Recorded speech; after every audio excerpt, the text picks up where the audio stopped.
Иако јануари е недолгиот и најтежок месец по основ на потрошувачка, попустите осамнаа на излозите во продавниците веднаш по завршувањето на празниците.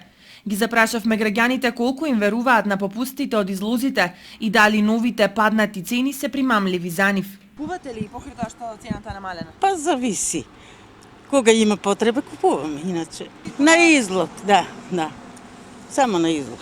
Би требало, нели, ако е намалено цената, друга цена, би требало да се земе нешто, не? Ако е производот. Не може, ако е намалена, не влези џабе. Они тоа е намалат, качат па намалат, после готово тоа е. Лаже тоа женска. Фалсификат тежок.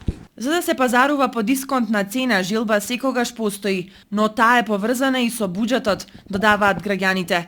Продавачите пак тврдат дека цената е реална, а попустите вистинити, но дека и покрај тоа продажбата е незадоволителна. Многу често се случува во последно време да се затвораат дуќани кои работеле по 20 години